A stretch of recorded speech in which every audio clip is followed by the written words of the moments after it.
اللهم يا ربي عز جارك وجل ثناؤك وتقدست أسماؤك ولا إله غيرك. اللهم ارحم ضعفنا واجبر كسرنا. اللهم إنا خلق من خلقك، فرحمة منك يا رب تغنينا عمن سواك. اللهم انشر رحمتك. اللهم عاملنا بما أنت أهله. أنت أهل التقوى وأهل المغفرة. يا رب تبنا إليك، نستغفر الله الذي لا إله إلا هو الحي القيوم ونتوب إليه. يا رب لا حول لنا ولا قوة إلا بك. هذه نواصينا الخاطئة بين يديك، تبنا إليك فارحم ضعفنا. اللهم ارحم ضعفنا.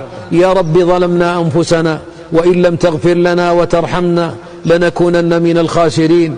يا رب هذا الدعاء ومنك الإجابة، وهذا الجهد وعليك التكلان، ولا حول لنا ولا قوة إلا بك. اللهم صل على محمد.